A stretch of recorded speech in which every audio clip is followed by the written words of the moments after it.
I'm Logan Crawford, and right now on the Spotlight Network, are you ready for some rock and roll? Well, today we're diving into the world of gritty rock and roll storytelling with an amazing author. His name is Jacob Keane. He has penned a powerful book that's called Chasing Crocodiles. Jacob takes us on a raw and riveting journey through the rise of fictional superstar David Flanagan and his band, Screaming Ugly. This gripping tale blends passion, perseverance, and the darker truths of chasing fame in the music industry.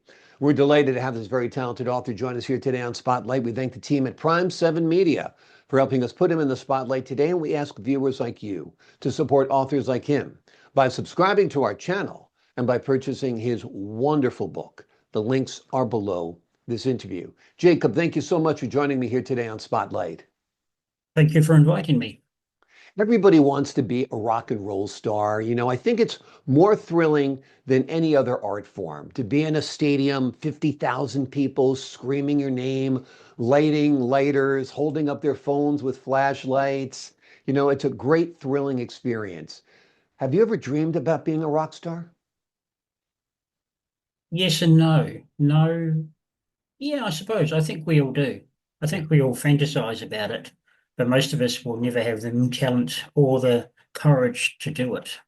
Yeah. I don't It, believe we would.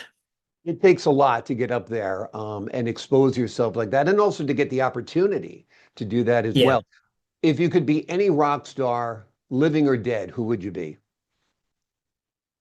Oh.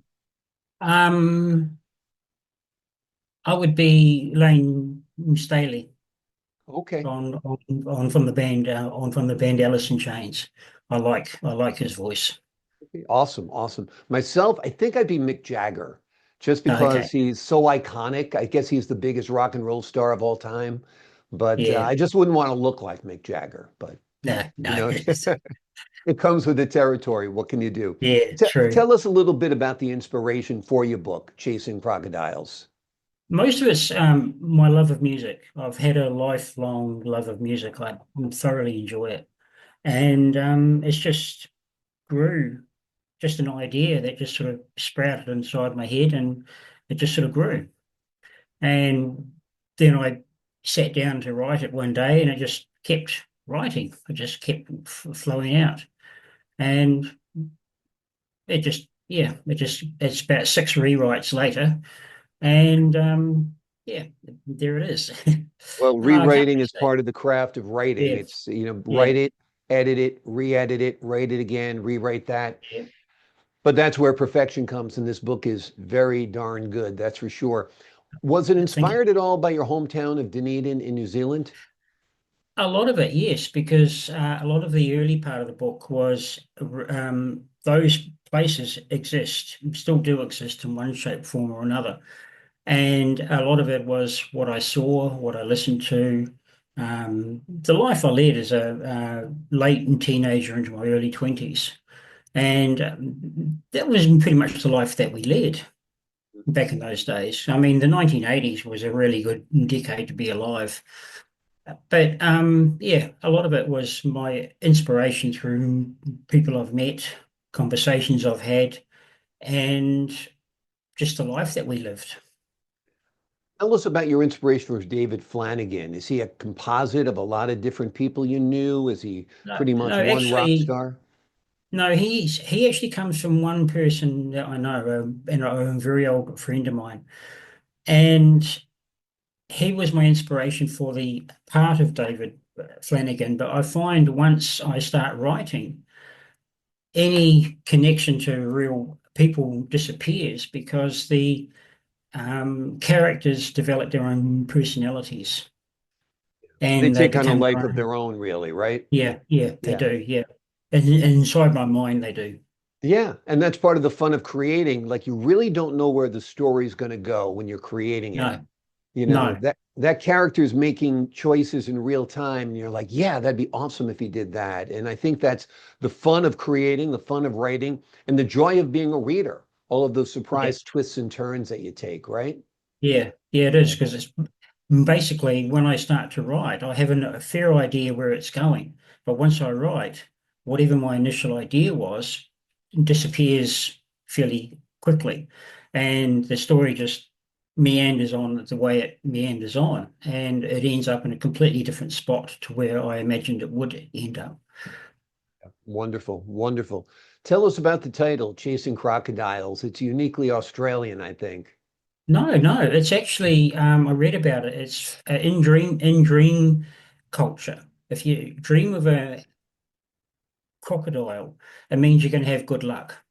Oh, And but unfortunately, that also comes with the snap, which ultimately crocodiles have. So you get the good with the bad, right. and that's where the title comes from, because it's got nothing to do with Australia or New Zealand or anything. It's actually to do with a dream culture. Okay. I was thinking Crocodile Dundee, but that's pretty cool Yeah, with no, the no, no. Crocodiles are lucky in dream culture, but they come with a bite. yeah. Oh, yeah. There's a good side to them and a Yes, bad side to them, basically. yeah, Just like any yes, dream, there's an upside and a downside. yeah. Screaming Ugly is a very unique name for a band. Tell us why you chose that and what its meaning is. Actually, that was a real fight because you had to get something that had not been used before, and it's not Hmm. that easy. In the end, it just sort of like it was a name that just happened, Yeah. and in the end, it sort of worked inside my head, so it sort of got written down, and then I until something better came along, but nothing better came along, so it stayed that way. I Wonderful. suppose though, you could turn around and say they were a hard rock band, so it would be a suitable title for a hard rock band. Yeah, I love it. I think it's great. It sounds Yeah, like, wasn't that really a band in the 80s? I'm not sure, which yeah, is great. That's yeah, what you want to evoke in the reader. yeah. Absolutely. Tell us a little bit about the story. Give us an overview, if you would. It's basically about the first 40 years of his life, from Hmm. when he was born, because parents were both musicians, and his family were all musicians, and he's just basically got dragged into this world where by almost by accident through meeting somebody at school, and the and then they sort of got together, and then they just sort of started messing about, and then they play one of those battle of the band type things that high school bands have, Hmm. and it just sort of grew from there, and they just sort of realized that's what they wanted to do, so they went ahead and did it. Yeah. They walked away from their families, they walked away from everything to go and chase their dreams. Yeah. Yeah, absolutely. A lot of sacrifice is involved if you're going to Yeah, quote unquote make it. And yeah, sometimes it means leaving the country, leaving your family, making personal sacrifices. yeah. Absolutely. And Tell us. that's basically what it's about. And Yeah. like as they get more famous, it's the price of that fame comes into it, because there's a huge price to be paid. Mm, And it's just same with with any fame. mm. And I think though there's a price to be paid, and these guys pay it in a big way. Yeah. And it's a lot to tour. It's a lot to go on the road. It's a lot to go from Yeah, city to city to city, not see your family, not see your friends, not have some personal downtime.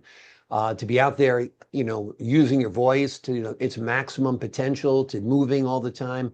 There is a lot to it and a lot of yeah. energy. And I think you see that's why a lot of bands crash and burn, because just like a family, you put them together for a long time on the road, they're going to fight, right? Yeah, yeah, they do, and they basically get sick of each other, and then, but they also know that it's a business. Yeah, They have a clear understanding this is the business they've chosen to be, and so they have no choice but to continue. absolutely. So I yeah, so that's the first 40 years of his life. There's Awesome. also a Now, is part. there a sequel?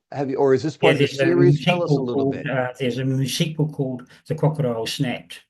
And Okay. the premise on that one is a conversation I had with my wife, and she was saying about we have three things in life. We have love, health, and wealth. Nobody ever has all three. Hmm. And he has everything. And like in the end, and this is the premise behind the book, and he has everything he could possibly dream of except for what he wanted, except for what he needs. Right. And where, that's where it becomes a struggle. Well, your wife is a wise woman. Those are three points of a Yeah, triangle. It's hard to have all of yeah, them. yeah. Yeah, She's a firm believer of it, and if you do notice in the real world, that's actually fairly true. yeah, It's a fairly true absolutely. statement. Yeah, Yeah, as nobody ever has everything. exactly. And yeah, so that's what the crocodile snapped, and that's the second part of it, which is the second half of his life. Gotcha. Wonderful. We're looking forward to that. Have you envisioned this as a film? I mean, there's been so many great epic rock and roll mockumentaries and dramas out there. I could see this as a movie. How about you? No, I'd say more a TV series because Okay. it's too big to be a movie because you Yeah, can't put 40 years of somebody's life that's into true. an hour and a half. That's true. To me, it would be a TV series.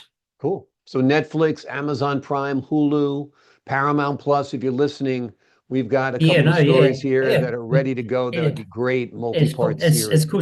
It's like ring me, Yeah, call me. exactly, exactly. Give Yeah, Jacob a ring in Perth, no doubt. yeah, Awesome. yeah. Tell us a little bit about your writing career. You've penned like 7 books, I understand. Yes.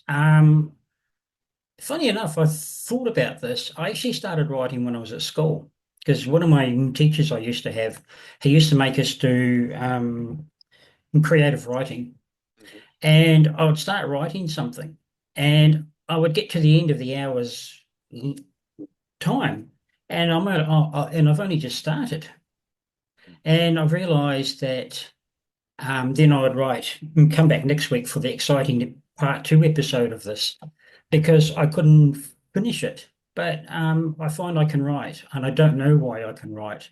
But I've got 7 books currently on Amazon um, that I've written, and still got another 3 or 4 sitting on my computer that I'm in the process of dealing with. And I've got 2 more sitting on my desk. Wonderful. And yeah, so no, I've been writing now since I sat down and started writing, chasing crocodiles when I was about 25. I'm now 58.